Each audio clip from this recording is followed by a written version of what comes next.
கௌதம மகரிஷியோட மனைவி அகலிகை மீது இந்திரன் ஆசை கொண்டதுனால இந்திரனோட உடம்பு முழுசும் கண்ணாக போகும்படி கௌதம மகரிஷி சாபம் கொடுத்துறாரு. அதனால இந்திரனோட உடம்பு முழுசும் கண்ணா மாறிடுது. சாப விமோசனத்துக்காக பூலோகம் வந்த இந்திரன் பல தலங்கள்ல லிங்க பிரதிஷ்டை செஞ்சு சிவனை வழிபடுறாரு. அதுல ஒண்ணுதான் இந்த மகேந்திர பள்ளி. இந்திரன் வழிபட்டதுனாலதான் இந்த தலத்துக்கு மகேந்திர பள்ளி அப்படிங்கிற பெயரே வந்துச்சு. பிற்காலத்துல இந்த இடத்துல கோயில் கட்டுறாங்க. இந்த கோவிலோட இன்னொரு சிறப்பு இங்க இருக்கிற பிரம்ம தீர்த்தம் தான். முன்வினை பயனால ரொம்ப கஷ்டப்படுறவங்களுக்கும் ஜாதகத்துல சூரிய சந்திர திசை நடக்கிறவங்களுக்கும் இங்குள்ள தீர்த்தத்துல நீராடி இங்குள்ள இறைவனை வேண்டிக்கிறாங்க. இது பிரம்மனுக்குரிய தீர்த்தம் அப்படிங்கிறதுனால இங்க நீராடினால் துன்பப்படணும் அப்படின்னு நம்ம தலையில எழுதியிருந்தா கூட அந்த தலையெழுத்தை மாற்றி நல்விதி ஏற்படும் அப்படிங்கிறது நம்பிக்கை.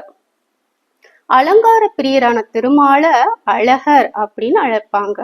ஆனா மகேந்திர தலப்பள்ளி சிவபெருமான திருமேனி அழகர் அப்படின்னு தான் அழைக்கிறாங்க. இந்த தலத்துல சிவன் அம்பாள் 2 பேரும் ரொம்ப அழகா காட்சி தருவாங்க. அதனால சுவாமியை திருமேனி அழகர் அப்படின்னும் அம்பாளை வடிவாம்பிகை அப்படின்னும் அழைக்கிறாங்க. நம்ம மதுரைக்கு பக்கத்துல இருக்கிற அழகர் கோவில்ல இருக்கிற பெருமாளுக்கு சுந்தரராஜன் அப்படின்னு சமஸ்கிருதத்திலையும் தமிழ்ல அழகர் அப்படின்னு அழைக்கிறாங்க. அது போல இத்தல சிவன் அழகர் என்ற பெயர்ல அழைக்கப்படுறது விசேஷம். அதோட மட்டும் இல்லாம சூரியன், சந்திரன், இந்திரன், பிரம்மா இவங்களால பூஜிக்கப்பட்ட தலம் இதுதான்.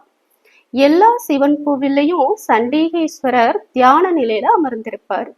இந்த கோவில்ல சண்டிகேஸ்வரர் மனைவியோட இருக்கிறது இஸ்தலத்தோட தனிச்சிறப்பு. இத்தல இறைவனை வழிபட்டால் வாழ்வில் உயர்ந்த இடம் கிடைக்கும். இப்போ திருஞான சம்பந்தர் இத்தல இறைவனை போற்றி பாடிய தேவார பாடலை பார்ப்போம். சடைப்புடி முனிவர்கள் சமைவோடும் வழிபட நட நவில் புரிவினன் நரவணி மலரோடு படர் சடை மதியினன் மகேந்திர பள்ளியுள் அடல் விடையுடையவன் நடைபணிந்து உய்மேனே அப்படின்னு அவ்வளவு அழகா பாடியிருக்காரு. நாளை அடுத்த பதிவில் பார்க்கலாம். ஓம் நம சிவாய.